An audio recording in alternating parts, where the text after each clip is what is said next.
Hi everybody, my name is Hannah, and in this short 5-minute video I will be answering 2 questions logistic managers need to consider on a regular basis. The first question to be answered is, what are the key components of the strategic profit model? And from there we will be answering how this model can be used to examine the effect of logistical decisions.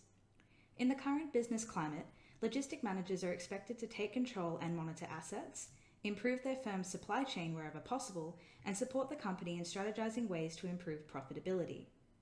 As an increasingly large number of competitive industries are beginning to appear, logistic managers are encouraged to utilize the SPM in order to compare the financial performance of similar business models along with the profitability of their own. To define, the strategic profit model, often referred to as the DuPont model, is a tool utilized by logistic managers to assist their companies on deciding whether a particular business venture or decision could capitalize on their supply chain efficiency and in turn maximize company profits. The SPM tool is able to analyze and interpret financial performance and ultimately the return on net worth, also referred to as equity. The strategic profit model is formatted visually, making it an excellent framework for demonstrating how the 3 key components come together to reveal profitability over a period of time. It can be illustrated that the components that may directly impact the company's return on equity are as follows: profit margin, asset turnover, and financial leverage. The first component, profit margin, is a management-controlled factor which is primarily used to measure the efficiency of the manufacturing department and, in turn, the sales that are generated from these products. This figure measures the percentage of the amount of money from sales a company aspires or manages to keep as their earnings once cost of goods sold and incoming profit from sales have been accounted for. The secondary component is asset turnover. To define, this factor refers to the efficiency with which a company can turn its assets into sales. And finally, financial leverage is generally used to measure how effectively the firm's management is able to utilize outside finances to increase their return on net worth. An example of this can be seen when a company uses debt to acquire new or additional assets, also known as trading on equity. However, the higher the leverage, higher the risk.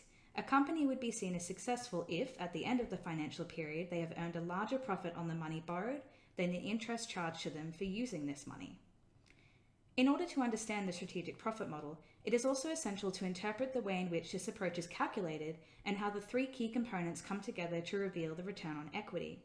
The SPM uses a financial ratio methodology shown via completing 2 separate equations. The initial equation reveals the return on assets. This can be seen when the net profit margin is multiplied by the asset turnover. Once this figure has been found, it then needs to be multiplied by the financial leverage, ultimately calculating the return on net worth, or RONW. Upon calculating these figures, the SPM can quickly reveal how logistic decisions made by the business have impacted profitability and return on assets, or ROA. The ROA represents what percentage of every dollar invested into the business has been successfully returned as profit. In a general sense, logistic managers are mostly concerned with company assets such as equipment and inventory that are utilized by the business to support logistical activities. In order for a business to remain profitable, it is imperative that the logistics manager aim to increase net profit, as the higher this is, the higher the firm's ROA will be, eventually leading to a higher return on net worth. So by utilizing the SPM, we can see that logistic managers can have a great impact on the profitability of the firm in a number of ways. From past financial results calculated by previous SPMs, or those representing similar firms, logistic managers can aim to improve on RONW by increasing sales, decreasing cost of goods sold, and also decreasing variable and fixed expenses. Through the use of these logistical decisions, the business should see an increase to their overall net profit. In this way, we can see that the SPM can act as a guide for logistic managers in order for them to monitor which components appear to be most influential to RONW.